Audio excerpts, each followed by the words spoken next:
구약성경 1268쪽 호세아서 14장 1절부터 9절까지의 말씀을 교독하겠습니다. 이스라엘아, 내 하나님 여호와께로 돌아오라. 내가 불의함으로 말미암아 엎드러졌느니라. 너는 말씀을 가지고 여호와께로 돌아와서 아뢰기를 모든 불의를 제거하시고 선한 바를 받으소서. 우리가 수송아지를 대신하여 입술의 열매를 주께 드리리이다. 우리가 아수르의 구원을 의지하지 아니하며 말을 타지 아니하며 다시는 우리의 손으로 만든 것을 향하여 너희는 우리의 신이라 하지 아니하리로니 이는 고아가 주로 말미암아 긍휼을 얻음이니이다 할지니라. 내가 그들의 반역을 고치고 기쁘게 그들을 사랑하리니 나의 진노가 그에게서 떠났음이니라. 내가 이스라엘에게 이슬과 같으리니 그가 백합화같이 피겠고 레바논 백향목같이 뿌리가 박힐 것이라.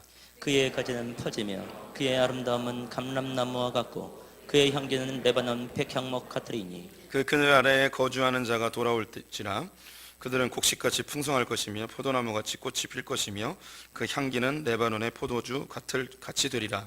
에브라임의 말이 내가 다시 우상과 무슨 상관이 있으리요 할지라.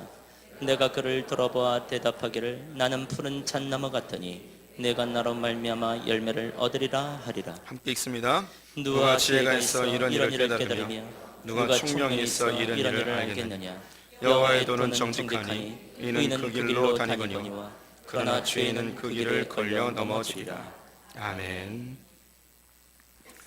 오늘도 주님의 보좌 앞으로 나오신 성도님들에게 하나님의 은혜와 평강이 함께 하시기를 축원드립니다.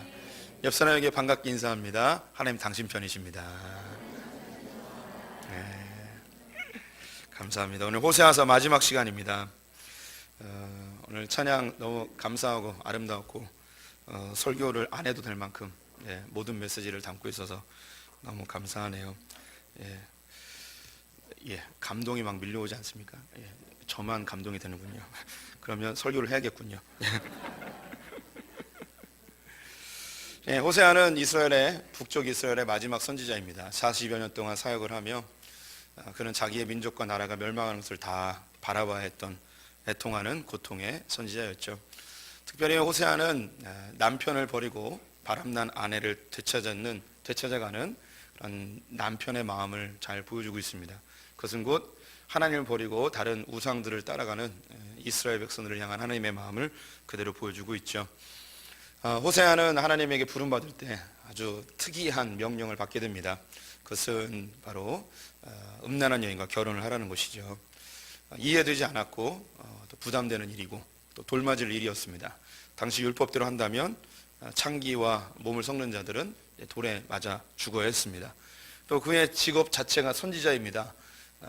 만약에 음란한 여인과 결혼한다면 그게 체면이 안 서겠죠. 또 말빨도 안 설 겁니다. 너나 잘하라고 이야기 듣기에 충분한 조건입니다. 이해되지 않는 일이지만 하나님께서 명령하신 것 그는 순종하여 걷습니다. 결국 그것은 삶으로 나타내는 예언이었죠. 우리 성도님들이 살면서 이해되지 않는 일들이 많이 일어납니다. 또 우리는 다 하나님 앞에 선지자로 부름받은 자들로서 삶의 예언자들이십니다. 내 삶을 내가 다 이해하지 못하더라도 하나님 명령하신 삶을 살다 보면 먼 훗날 하나님께서 왜 이것을 살게 하셨는지 깨닫게 되어지죠. 하나님 뭘 명령하셨는가 특별한 사명을 받으신 분들도 있겠지만 일반적으로 성도님들은 살도록 명령받은 자들입니다. 한문이 참 좋은 게 생명 자체가 날생과 명할 명자잖아요. 살라고 명령을 받은 거예요.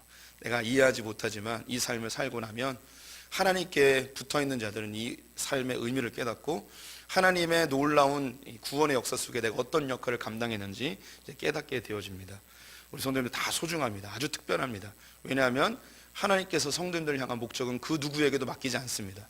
성도님들만 하실 수 있습니다. 그 일에 순종하며 동참하는 자들은 그 일의 역사를 본과 동시에 그것을 상급으로 받게 됩니다. 하지만 이것을 불순종함으로 나아가면 하나님은 절대 손해보는 분이 아닙니다. 그 일은 행하십니다. 어떤 방법으로 행하시죠. 근데 손해는 내가 보는 거죠. 나는 그것이 상처가 되고 아픔이 되고 때로는 죽음이 될 때도 있습니다. 성도님들에게 주어진 삶 절대 포기하지 마시고 끝까지 살아내는 분들 되시기 바랍니다. 옆 사람에게 격려하겠습니다. 죽지 맙시다. 한 번 더 할까요? 끝까지 갑시다. 네. 살아내 보세요. 먼 훗날 내 삶의 의미를 다 깨닫게 되실 것입니다. 그렇게 해서 이제 창녀 고멜이라는 여자와 결혼을 하게 되지요. 신혼의 때에 깨소금이 좀 쏟아졌을까요? 아기를 낳았습니다. 이스라엘이라고 이름을 줬는데, 근데 안타깝게도 그 뜻이 멸망 혹은 패망, 이런 심판, 이런 의미가 담겨져 있습니다. 원래 뜻은 씨를 뿌리는 자인데 그 문맥 속에서 하나님이 이스라엘 백성들을 흩어버리시고 심판하시겠다는 의미가 그 안에 담겨 있죠. 이렇게 자기가 창녀였는데 자기 삶에 희망도 없고 소망도 없는 여자였는데 누군가 구원해 주지 않는다면 자기의 삶을 벗어날 수 없는 그런 여인이었음에도 불구하고 이 고멜은 이 호세아에 대해서 감사하는 마음보다는 뭐가 불만족스러웠는지 이 호세아를 버리고 다른 남자를 찾아가게 됩니다. 이것이 조금은 이해가 돼요. 조금은 이해가 되는데, 왜냐하면 호세아는 굉장히 경건한 경건한 남자고 이 고멜은 놀던 여자였는데 갑자기 이 삶의 변화가 늘 호세아가 저녁 되면 여보 가정 예배 드립시다 하고, 밥 먹을 때 여보 기도하고 밥 먹읍시다. 술 되게 먹고 싶은데 여보 주님이 슬퍼하십니다. 그러면 이러면 여자가 막 미칠 것 같은 그런 느낌도 들 것 같아요. 어쨌든 집을 나갔습니다. 그래서 이 집 나간 여인을 찾아오죠. 안타깝게도 그 뱃속에 다른 남자의 아이가 잉태되어져 있었습니다. 너무 화가 났습니다. 네, 하나님이 사르라한 삶이었기 때문에 살아봅니다. 아기를 낳았죠. 이름을 로루하마라고 짓습니다. 그 뜻은 도저히 용서할 수 없다, 이런 뜻입니다. 너무 화가 난 상태로 아기를 낳았어요. 한번 용서해 줬으면 남편을 사랑해서 잘 살았으면 좋을 텐데 또 남편을 버리고 또 나가버립니다. 네, 하나님께서 또 찾아오게 하시죠. 되찾아옵니다. 네, 또 안타깝게도 뱃속에 다른 남자아이가 들어있었습니다. 이름을 로암이라고 지었는데 그 뜻은 내 백성이 아니다, 내 자식이 아니다, 이런 뜻입니다. 두 번 용서해 줬으면 잘 살아야 되잖아요. 정말 못된 여자인지 아니면 진짜 안 맞는 부부였는지 모르겠지만 또 나갔습니다. 그때 너무 화가 나가지고 이 호세아가 성경에 화를 표현해요. 뭐라고 하냐면 너희 어미를 고발해라, 경찰서에 신고해라, 막 이렇게 소리를 지릅니다. 뚜껑이 열린 거죠. 그래서 이 여자는 더 이상 내 아내가 아니다, 막 소리를 고래고래 지릅니다. 시간이 얼마가 지나는지 모르겠습니다. 성경에서는 2장으로 정리를 해놨는데 시간이 꽤 오래 지난 것으로 여겨집니다. 이 고멜이라는 여자가 집을 나갔어요. 그리고 사창가로 이리저리 돌아다니면서 생활을 하게 됩니다. 하지만 이제 시간이 지나니까 더 이상 찾는 손님이 없어지게 되고 그 사창가에서 지내기 위하여 그는 돈을 내야 되는데 돈을 낼 수 없어서 그것이 점점 빚이 되어져 갑니다. 어쩌면 허드렛 일을 했을 수도 있고 주방에서 일할 수도 있고 그 충분한 돈을 구할 수 없어서 거기 매여 있게 되는 거죠. 슬픔의 세월들을 보냅니다. 하나님은 또다시 호세아에게 이 집 나간 고멜을 찾도록 명령하시죠. 이리저리 수소문을 해서 드디어 고멜을 찾습니다. 이 고멜은 자기의 남편이 찾아올 거라고는 꿈에도 생각 못했겠죠. 2번이나 그런 경험이 있었기 때문에 혹 마음 한켠에 혹시 올까라는 기대감이 있을 수 있었겠지만 내가 3번이나 배신한 이 남자가 나를 찾아올까라는 그런 의심도 역시 들었을 것입니다. 호세아가 고멜을 위하여 포주에게 돈을 주고 삽니다. 이 돈이 은 15개와 보리 한 호멜 반을 가져오는데요. 성경은 굳이 보리 한 호멜 반도 언급을 해주고 있습니다. 그것에서 느낄 수 있는 것은 자기의 전 재산을 털었는데 은 15개밖에 없는 거예요. 근데 이 여자를 구해오기 위해서는 그보다 조금 더 많은 금액이 필요했던 거죠. 그래서 자기의 비상식량까지 아니면 주변에서 구할 수 있는 모든 보리들을 다 모아가지고 갖다 준 거예요. 주인장, 내가 저 여자를 내가 사고 싶은데 내가 갖고 있는 게 은 15개밖에 없어. 근데 더 많은 금액을 쳐야 되는 건 알지만 내가 정말 저 여자를 다시 얻고 싶소. 보리라도 가지시오. 그래서 데리고 옵니다. 데려오는 길에 이 여자는 아마 고개도 못 들었겠죠. 한참을 걸었을까요? 이 여자에게 호세아가 이야기합니다. 여보, 당신이 나를 버리고 수많은 남자들을 만나러 다녔는데 혹시 그 남자들 중에 지금도 당신 옆에 있는 남자가 있나요? 당신 내가 싫어서 떠났지만 결국 끝까지 남는 사람은 나밖에 없지 않습니까? 좀 곰곰이 생각해 보았으면 좋겠습니다. 당신은 나를 통해서 만족감을 못 느껴서 다른 남자들을 얻으려 다녔겠지만 그 남자들은 결국 당신을 이용하고 당신이 쓸모없어지자 버린 그런 사람들이요. 좀 시간을 두고 내가 당신의 선택대로 하겠으니 만약에 당신이 나에게 돌아온다면 나는 당신을 받아주겠어. 하지만 당신이 나를 버린다면 나도 당신과 관계를 끊을 수밖에 없어. 이런 이 기다림의 세월을 잠깐 보내게 되어지죠. 그리고 나서 하나님께서 호세아를 통하여 이스라엘 백성들이 왜 하나님께 멸망받아야 되는지 그 이야기를 쭉 하게 되어집니다. 그럼 이 여자를 기다리고 있잖아요. 하나님 앞에 이런 예언의 말씀들을 들으면서 그럼 이 여자가 뭔가 소식을 알려줘야 될 거 아니에요. 여보, 내가 잘못했어요. 내가 당신께 다시 돌아가겠습니다. 뭐 이런 이야기를 하든, 난 당신 같은 남자 필요 없어요. 난 떠나겠어요. 뭐 이렇게 뭔가 양단의 결단을 해야 되는데 아무 소식이 없는 거예요. 뭐 굉장히 답답하겠죠. 오늘 이제 14장에서 바로 그 내용이 있습니다.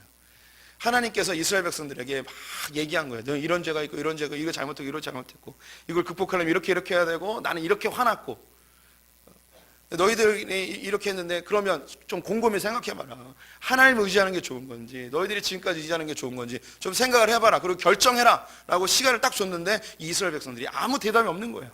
하나님도 답답하겠죠. 뭔가 좀 얘기를 해야지. 그래서 호세아가 이스라엘 백성들에게 오늘 1절과 2절에서 찾아가 이렇게 이야기를 합니다. 1절 2절 같이 읽어보겠습니다. 시작. 이스라엘아, 내 하나님 여호와께로 돌아오라. 내가 불의함으로 말미암아 엎드러졌느니라. 너는 말씀을 가지고 여호와께로 돌아와서 아뢰기를 모든 불의를 제거하시고 선한 바를 받으소서. 우리가 수송아지를 대신하여 입술의 열매를 주께 드리리이다. 이 이야기를 호세아가 고멜에게 하는 이야기로 바꿔보겠습니다. 이야기를 하지 않고 결정하지 못하는 이 고멜에게 찾아가서 성경에 남아있지 않지만 이런 상상력을 발휘해보는 거예요. 아내요, 고멜이요, 나에게 좀 돌아오라. 아니 이렇게 기다려줬는데 나한테 좀 와야 되는 거 아니냐. 네가 그런 불의함으로, 그런 음란함으로 너의 삶이 완전히 엎드려져서 다 망가지게 되었고 만식창이가 되었는데 왜 아직도 안 돌아오냐. 뭘 그렇게 아직도 망설이냐. 내가 예전부터 말한 거 있지 않냐. 내가 너의 모든 옛 죄악들을 내가 다 잊어버리고 내가 온전히 널 사랑하기로 결정했는데 내가 한 이야기 좀 귀담아 듣고 나에게 좀 돌아와라. 내가 너의 과거의 모든 죄 다 없애줄게. 내가 다시 사랑해 줄게. 그리고 내가 뭐 특별히 바라는 게 아니다. 뭐 음식을 잘해주거나 뭐 그 집안 살림을 잘하고 이런 게 아니고 내가 한 가지 기대하는 게 있다면 그것은 너의 입술 속에서 이 입술의 열매, 입술의 고백만 좀 듣고 싶다. 도대체 그럼 호세아가 듣고 싶은 고멜의 입에서 나오는 고백이 뭘까요? 우린 충분히 예상이 됩니다. 여보, 잘못했어요. 나 다시 잘해볼게요. 이렇게 하면 받아주는 거잖아요. 이 남녀 사이에서도 누가 바람 폈어요. 그런데 막 화가 났어요. 그러면 나는 사랑하거든요, 여전히. 그러면 받아줄 준비가 돼 있어요. 그럼 상대방이 뭐 하길 바랍니까? 뭐 잘못했어요. 죽을 죄를 졌어요. 한 번만 용서해 줘. 그러면 이 여자들은 다 이렇게 용서해 줄 마음이 있거든요. 근데 남자들은 자존심 때문에 얘기를 안 하고 이렇게 하다가 완전히 깨지는 경우들도 있고 그러잖아요. 지금 그러는 거예요. 이 고멜이 얘기를 안 하는 거예요. 하나님이 이스라엘 백성들 똑같이 얘기하는 거죠. 하나님 막 답답해 죽겠는데 빨리 좀 얘기했으면 좋겠는데 이스라엘은 미적미적되고 여전히 갈등하고 있고 하나님과 세상 속에서 저울질하고 있는 걸 보면서 호세아가 답답해가지고 가가지고 이야기하는 거예요. 이스라엘아, 내 하나님 여호와께로 좀 돌아와라. 너희들의 불의함 때문에 너희들 완전히 다 망가지게 엎드려지고 나라는 엉망진창이 되고 지금 풍전등화처럼 나라가 멸망하게 되었는데 뭘 그래 아직도 망설이고 있냐. 예전부터 하나님께서 말씀하신 게 있지 않았냐. 너희가 겸비하여 여호와를 찾고 무릎을 꿇으면 너희 그 죄악에서 건져주시고 너희를 회복해 주겠다고 수없이 말씀하지 않았냐. 좀 여호와께 돌아와라. 주님께 너희 불의들을 다 제거해 버리시고 너희를 다시 선하게 인도하실 걸 주님이 이미 결정하셨는데 왜 아직도 안 돌아오고 있냐. 하나님이 너희들에게 뭐 숫송아지의 재물을 원하거나 대단한 신앙생활을 요구하는 게 아니다. 주님이 원하는 게 있다면 너희들의 입술의 열매를 주님께서 받고 싶어 하시는데 그 입술의 열매를 좀 고백해 주지 않겠니? 그렇다면 우리 하나님께서 이스라엘 백성들에게 듣고 싶은 입술의 고백이 뭘까요? 그것은 호세아가 듣고 싶었던 이야기와 크게 다르지 않을 것입니다. 그 내용이 3절에 있습니다. 3절 말씀 같이 읽어봅니다. 우리가 아수르의 구원을 의지하지 아니하며 말을 타지 아니하며 다시는 우리의 손으로 만든 것을 향하여 너희는 우리의 신이라 하지 아니하오리니 이는 고아가 주로 말미암아 긍휼을 얻음이니이다 할지니라. 하나님께서 이스라엘 백성을 통하여 듣고 싶은 세 가지의 말이 있었습니다. 그 세 가지를 오늘 이야기해 볼 텐데요. 첫 번째는 우리가 아수르의 구원을 의지하지 아니하며입니다. 이 이야기는 하나님 더 이상 우리는 아수르를 의지하지 않겠습니다. 반대 이야기로 하면 아수르를 포기해버리고 저희는 이제부터 하나님을 의지하겠습니다라는 고백을 듣고 싶다는 거죠. 성경 전체에서 하나님은 이스라엘 백성들에게 다른 민족과 언약을 맺지 못하도록 지속적으로 이야기하셨습니다. 그것은 하나님을 의지하던 손을 놓고 사람을 의지하고자 하는 그 모습을 싫어하는 것이죠. 때로는 하나님이 무능력하게 볼 때도 있습니다. 우리를 방치할 때도 있고 내 마음의 소원과 기도의 제목을 응답하지 않을 때도 있습니다. 때로는 우리가 심한 고통과 시련 속에 놓여 있는데 하나님이 무관심하게 우리를 방치하는 것 같은 느낌을 들 때도 있습니다. 그때 하나님께 분노하게 되고 하나님을 의지하던 손을, 하나님을 붙들던 손을 놓고 다른 것을, 다른 방법을 찾게 되는 것이 우리 인지상정인 것 같습니다. 그런데 그때 우리는 하나님에 대한 큰 오해를 하고 있습니다. 하나님을 방치하시거나 우리를 미워하시거나 우리를 놓아두신 게 아닙니다. 무관심한 게 아닙니다. 하나님은 그 가운데 아무것도 하지 아니하시며 우리가 성숙되게 원하고 하나님 앞에 조금 더 가까이 나가며 우리의 죄악을 정결케 하여서 씻기를 원하시고 우리가 성장되어지는 것을 기다리시는 그 하나님, 그 하나님의 깊은 마음, 아버지의 마음, 마마보이나 파파보이처럼 그렇게 만드는 게 아니고 우리를 성숙시키고 싶어 하시는 하나님의 마음을 모르고 하나님을 붙드는 손을 세상을 붙드는 것으로 바꾸는 경우가 많이 발생한 것이죠. 이것을 이제 놓겠다는 거예요. 하나님 이제 아수를 의지하지 않고 하나님 붙들겠습니다. 동시대를 살았던 이사야 선지자의 글도 한번 읽어보겠습니다. 이사야서 2장 6절 말씀 같이 읽겠습니다. 주께서 주의 백성 야곱 족속을 버리셨음은 그들에게 동방 족속이 부득하며 그들이 블레셋 사람들 같이 점을 치며 이방인과 더불어 손을 잡아 언약하였음이라. 이사야 선지자가 이스라엘 백성들이 망하는 이유 두 가지를 언급하는데 첫 번째는 점치는 것과 이방 사람들과 언약을 맺었다는 것입니다. 하나님 이걸 싫어하는 거예요. 나를 붙들던 손을 다른 사람을 붙드니까 기분 나쁜 거죠. 연애할 때 생각하면 돼요. 나랑 손잡고 가다가 갑자기 내 손을 놓더니 옆에 있는 남자 손을 붙드는 거예요, 여자가. 그러면 우리 성도님들은 어떻겠습니까? 예, 왜 이렇게 기뻐하세요? 잘 됐어, 가. 뭐 이러시겠습니까? 열받는 거죠. 예. 자, 하나님께서 이스라엘 백성들에게 너희 나를 의지했으면 좋겠다. 이 세상의 방법들을 의지하지 말고 하나님 의지했으면 좋겠다. 이스라엘은요 굉장히 작은 나라예요. 강원도보다 조금 더 크고요, 경상북도보다 조금 작습니다. 근데 주변에 굉장히 힘센 나라들이 많이 있었습니다. 마치 대한민국 옆에 러시아, 중국, 일본, 미국이 있는 것처럼 이스라엘 옆에는요 아람이라는 나라와 아수르, 아시리아, 바벨론, 애굽이라는 나라에 겹겹이 쌓여 있어서 어디에 이게 붙느냐에 의해서 운명이 달라지는 아주 위기의 순간들이 많이 있었습니다. 그때 이제 북쪽 이스라엘은 처음에 이 아람이라는 나라를 힘을 얻어서 거기에 달라붙어 있었어요. 그런데 이 아람이 배신을 때립니다. 그러자 아수르에게 다시 달라붙어서 거기에 힘을 얻어가지고 자기 나라를 부강하게 만들고 싶어 했습니다. 근데 아수르의 손을 잡았더니 자꾸 조공을 너무 많이 바치라고 하는 거예요. 그래서 열받아가지고 또 애굽하고 손을 잡습니다. 이 아수르가 애굽하고 손잡았다는 이야기를 듣자마자 이 북쪽 이스라엘 다 멸망시켜 버리는 일이 발생합니다. 남쪽 유다도 마찬가지입니다. 남쪽 유다도 아수르의 공격이 심하게 되어지자 바벨론의 손을 잡았다가 오히려 바벨론의 뒤통수 맞고 다 멸망하게 되는 일이 발생하죠. 하나님은 이스라엘 백성들에게 하나님 외에 다른 것을 의지하는 것을 보면 이걸 완전히 다 멸망시켜 버려요. 근데 이 세상에 있는 수많은 제국들이 있었는데 이 제국들의 평균 연한이 100년 정도밖에 되지 않습니다. 왜냐하면 또 다른 거대 제국이 나타나면 이 제국은 또 멸망하게 되는 거예요. 이 나라들을 붙들게 되면 이 이스라엘은 그 멸망하는 나라를 붙들었으니 당연히 다른 나라에서 망할 때 같이 망하게 되는 운명인 것이죠. 하나님 일부러 자기 백성들을 망하게 놔둡니다. 마치 지지난주에 보았던 야곱이 환도뼈가 탈골되어져서 무능력한 상태가 되어져 자기 힘으로는 아무것도 할 수 없게 되어지자 하나님만 의지하게 한 그 하나님의 목적처럼 이스라엘 백성들에게 아무것도 의지하지 못하도록 모든 걸 다 박탈시켜버리고 나라를 멸망시켜버려서 이제 남은 것이라고는 나라도 없고 왕도 없고 지도자도 없고 다른 이웃 나라도 없는 상태에서 붙들 수 있는 건 한 가지 하나님밖에 없음을 깨닫게 하여 그 하나님을 붙들었는데 하나님께서 소생시키시는 놀라운 역사를 그들이 경험케 하는 거죠. 이미 우리 성도님들의 삶 가운데 이런 경험은 많이 있으리라고 생각이 듭니다. 교회에 처음 나왔을 때에 우리 성도님들이 가졌던 그 마음, 하나님은 붙들겠다, 하나님을 의지하겠다, 이런 생각으로 가져온 분들이 있습니다. 가지고 나온 분들이 있죠. 왜? 세상에서 이거 해보고 저거 해보고 다 해봤는데 나는 무능력한 상태가 돼버린 나를 바라보면서 아무것도 할 수 없구나, 완전히 밑바닥이구나. 그때 하나님만 붙들며 주님께 나온 분들이 우리 가운데 많아요. 거기서 새로운 소망을 찾는 거죠. 우리 교회도요 그런 분들이 많습니다. 이 인천 남구 하객동이라는 이 지역 자체가 정말 저수지와 같아서 망하고 또 망한 분들이 이곳에 많이 모여 있어요. 나는 아닌 거라고 생각이 들지만 바로 우리 성도님들의 이야기예요. 왜 오셨어요 여기 하객동까지? 알았어요. 더 안 할게요.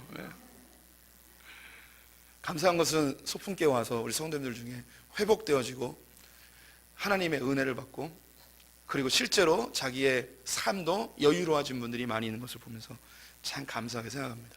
근데 안타까운 것은 또 그러다가 또 다른 하나님 외에 다른 것을 붙들고자 하는 우리의 욕구들이 있다는 거죠. 하나님이 또 무너뜨리십니다. 하나님만 붙들게 하기 위해서. 이스라엘 백성들에게 하나님이 듣고 싶은 고백, 하나님 이제 아수르를 의지하지 않고 하나님을 의지하겠습니다. 이 이야기를 듣고 싶었던 거죠. 시편 84편 11절 12절 말씀 같이 읽어보겠습니다. 여호와 하나님은 해여 방패이시라. 여호와께서 은혜와 영화를 주시며 정직하게 행하는 자에게 좋은 것을 아끼지 아니하실 것임이니이다. 만군의 여호와여, 주께 의지하는 자는 복이 있나이다. 만군의 여호와여, 주께 의지하는 자는 복이 있나이다. 하나님을 의지하십시오. 예, 다른 거 필요 없다는 게 아닙니다. 우선순위가 하나님께 있었으면 좋겠습니다. 종종 우리 성도님들에게 전화를 받을 때가 있습니다. 내게 이러이러한 문제가 있는데 이걸 도와줄 수 있는 분이 혹시 성도님들 중에 있습니까? 그럼 필요한 분들을 제가 연결시켜 드릴 때가 있습니다. 여기까지는 좋아요. 근데 그 다음에 제가 기대하는 바가 있습니다. 그렇게 위기의 상황에, 문제의 상황이 되어지면 금요 기도회든 새벽 기도든 나와서 하나님을 붙들어야 되는데, 이렇게 전화한 분들 중에 매우 소수의 사람들만이 기도회에 나와서 하나님을 붙들더라고요. 많은 분들은 그 다른 방법들만 의지하고 하나님께 나아가는 것을 소홀히 하는 경우가 종종 있는 것을 보게 됩니다. 성도들, 주님 붙드실 때에 주님이 도와주십니다.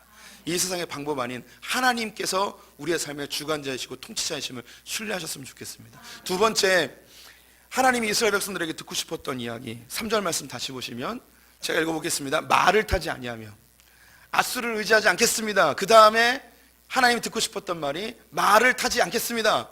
그래서 이미 좀 느낌이 오신 분들이 있겠지만, 말을 타지 않겠습니다, 승마하지 않겠다는 게 아니고 군사력을 더 많이 모으지 않겠습니다 라는 의미입니다. 하나님이 이스라엘 백성들이 가나안 땅에 들어갈 때 경계한 몇 가지 중에 한 가지가 군사력을 너무 많이 늘리지 말라는 것입니다. 우리 성도님들이 생각할 때 군사력이 막강하면 나라가 평안할까요? 백성들이 잘 살까요? 아니면 더 못 살까요? 국방력이 튼튼하면 백성들이 잘 살 것 같아요? 못 살 것 같으세요? 예, 대답하기 굉장히 어려우시죠? 예, 머릿속으로는 국방력이 튼튼하면 잘 살겠지라는 생각이 들겠죠, 당연히. 그런데 목사님이 저런 이야기를 하니까 답이 다른 거겠다라는 생각이 하게 되는 거죠. 간단한 예를 들어드리겠습니다.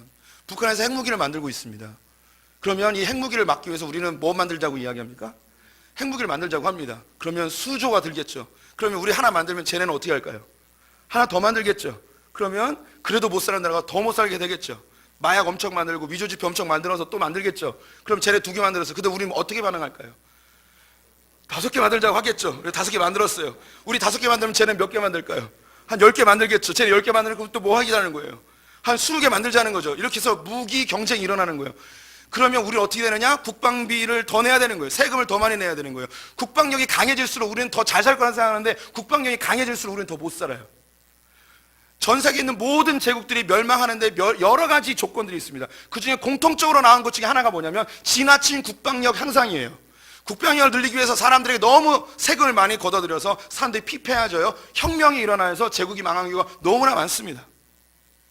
우리나라에 지금 군인이 50만 명인데 국회의원들 중에 이 징병제를 모병제로 바뀌어서 15만 명이나 20만 명이 바뀌자는 이야기가 많이 하잖아요.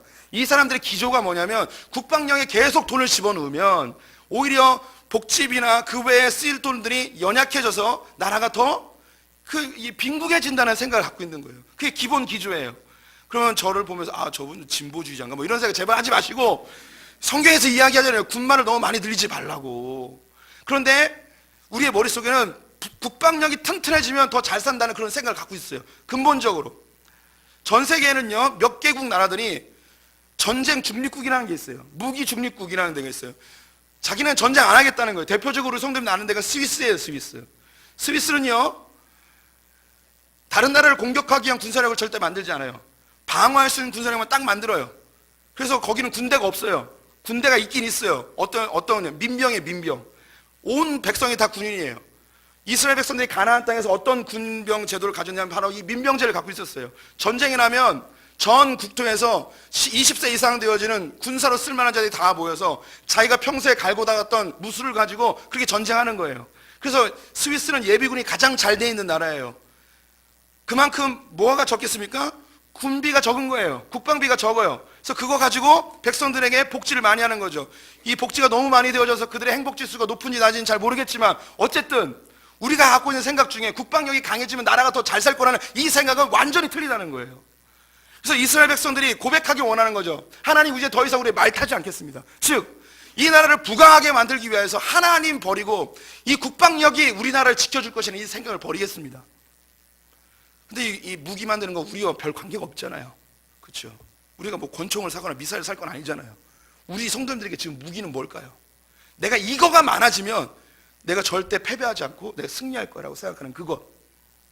많은 분들은 돈일 수 있습니다. 돈이 총알이죠. 어떤 분들은 지식일 수 있습니다. 요즘 시대는 저는 지식에 대한 이야기를 좀 하고 싶어서 그래요.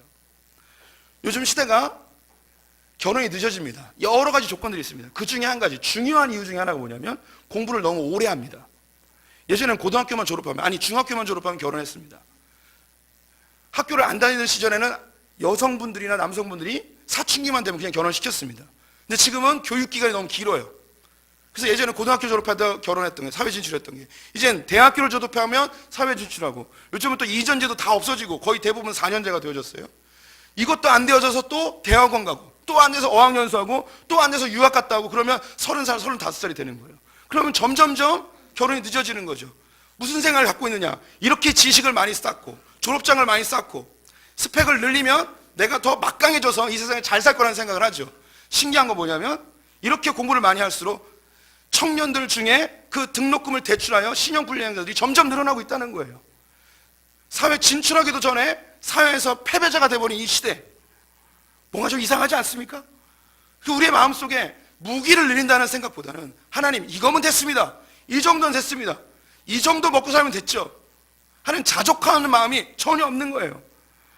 이 시대의 풍조에 휘말려서 저 나라가 핵폭탄 만드니까 우리도 만들고, 뭐 이 정도 개념이 아니라 하나님, 이 돈이면 가난한 자들, 불우한 청년들, 일자리 없는 청년들 이거 팔아서 이거 안 사고 이거 하겠습니다. 하나님, 이 날 지켜주십시오. 이게 말을 하니까 조금 약간 이상한 쪽으로 가는 것 같은데. 아니, 저는 그런 사람이 아니에요. 뭐 특정 정당을 지지하거나 뭐 이런 거 아니에요. 우리 성도님들이 무기라고 생각하는 것, 언제까지 모으고 있겠습니까? 언제까지 늘리고 있겠습니까? 돈 좀 더 얘기해 볼까요? 도대체 얼마를 갖고 있어야지 평안함과 안정감을 갖겠습니까? 예전보다 훨씬 잘 살고 있음에도 불구하고 여전히 빈궁에 있는 우리의 정서적인 모습을 보면서 좀 안타깝지 않습니까? 우리 성도님들 좀 이 정도면 되지 않습니까? 예. 이 정도 사면 되지 않으세요? 예. 너나 되라 이런 소리. 제가 누누이 말씀드리지만 집 있고 차 있고 직장 있으면 세계 5% 안에 드는 사람이에요. 전 세계의 3분의 1이 하루에 2,000원을 못 벌어요. 우리 성도님 2,000원은 벌잖아요. 2부 예배 때 이야기하니까 못 버는데요 라고 이야기하더라고요. 2,000원도 못 번다고 하루에. 근데 이건 2,000원을 번다는 건 무슨 뜻이냐면 2,000원을 쓸 수 있다는 뜻이에요.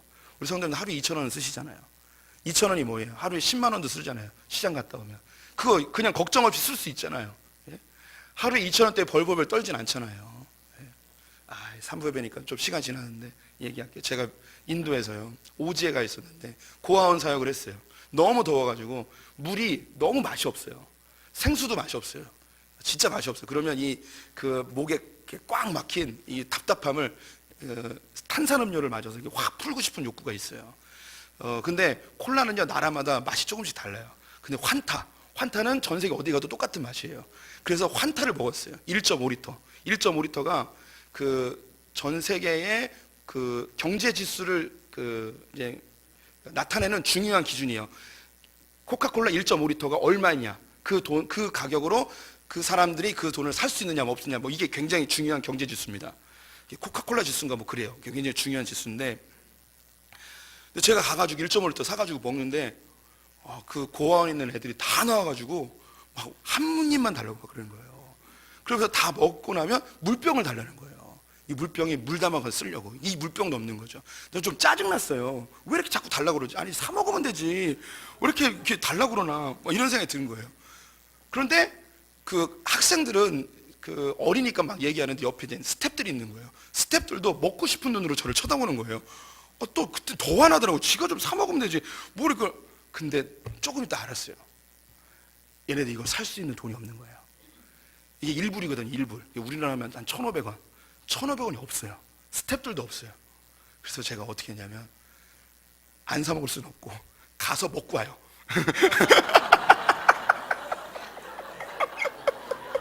가서 안 먹은 척하고.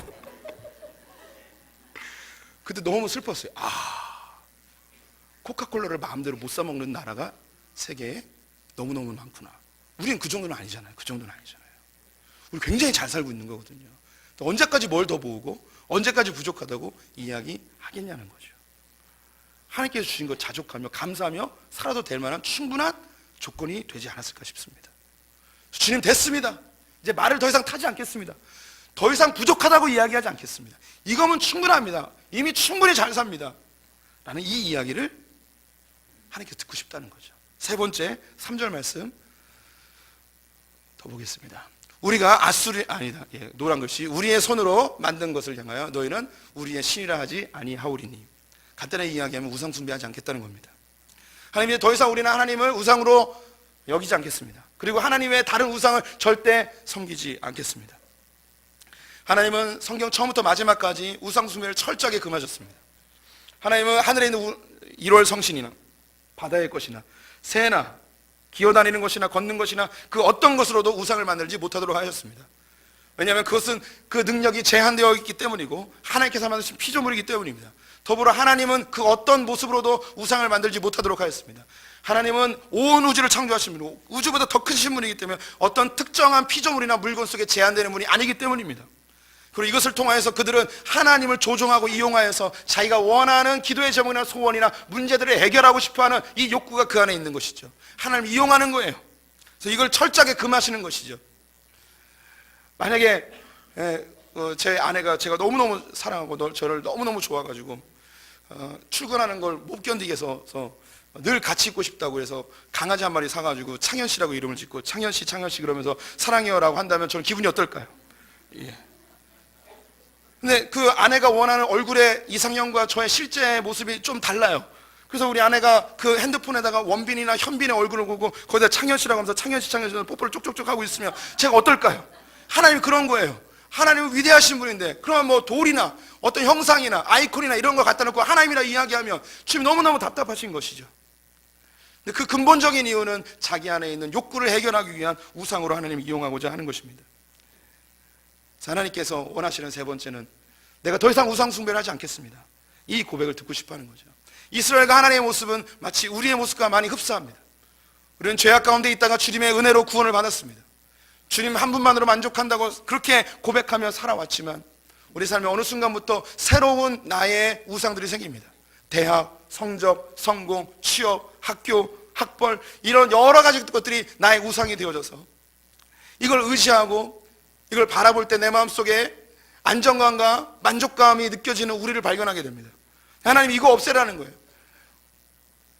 그래서 주님께서 이걸 바라보고 그렇게 열심히 애쓰고 하는 사람들 그냥 놔두세요. 신기하게 그거 아니야 라고 이야기하지만 귀에 안 들리죠. 그냥 놔두세요. 뭐 강권적으로 하나님께서 뭐 환상을 보이시러 꿈에 나타나서 너 그거 하지마 라고 하면 좋을 텐데 그렇게 안 하시고 그냥 놔두세요.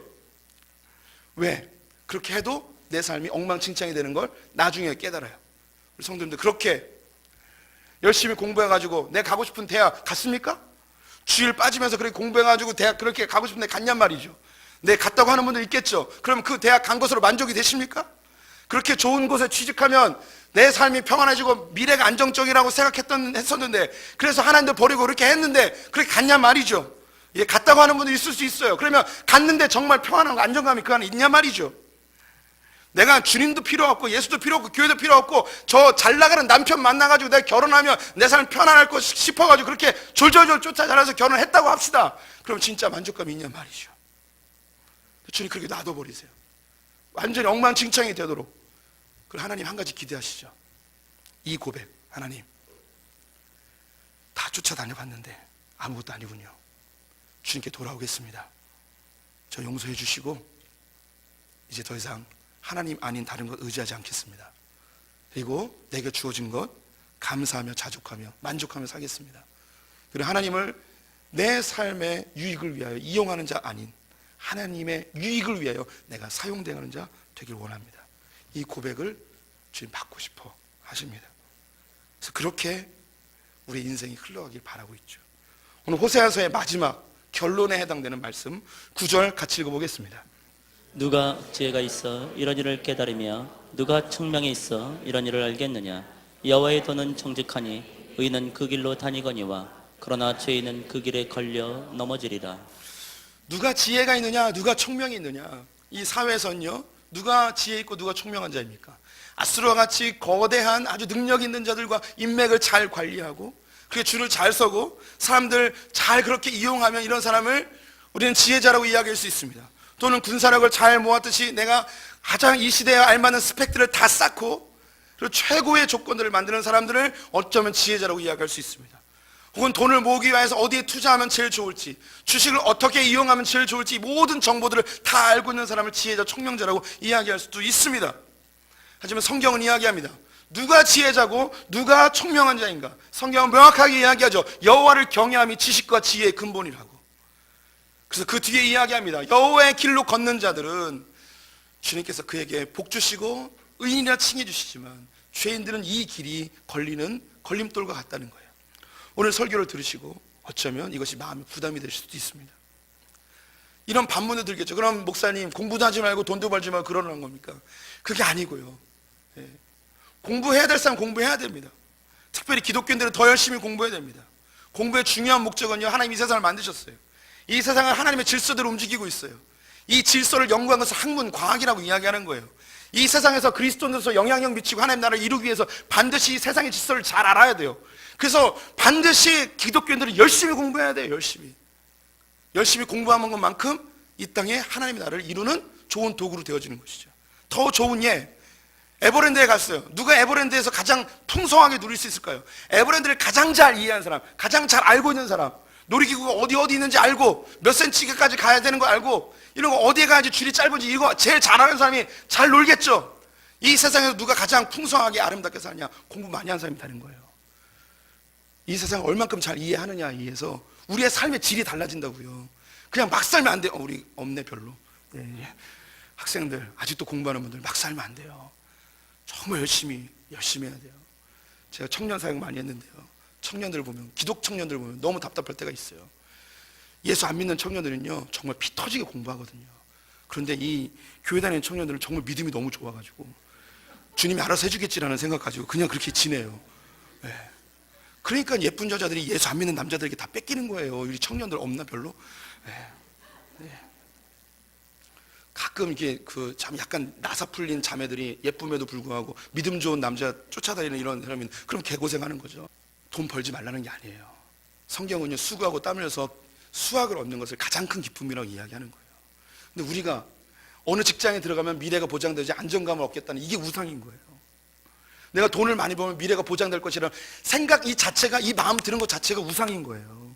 좋은 대학을 가면 미래가 보장되겠지라고 생각하는 이 자체가 우리 안에 우상이 되는 거예요. 하나님 없어지고 그것만 바라보는 거죠. 하나님 그런 거 이거 내려놓으라는 거죠. 하나님 이제 주님만 의지하겠습니다. 이건 만족합니다. 더 욕심 부리지 않겠습니다. 충분합니다. 그리고 하나님 더 이상 내 삶의 만족과 안정감을 위하여서 이 땅의 물질들을 얻기 위한 우상으로 이용하지 않겠습니다 라는 고백이죠.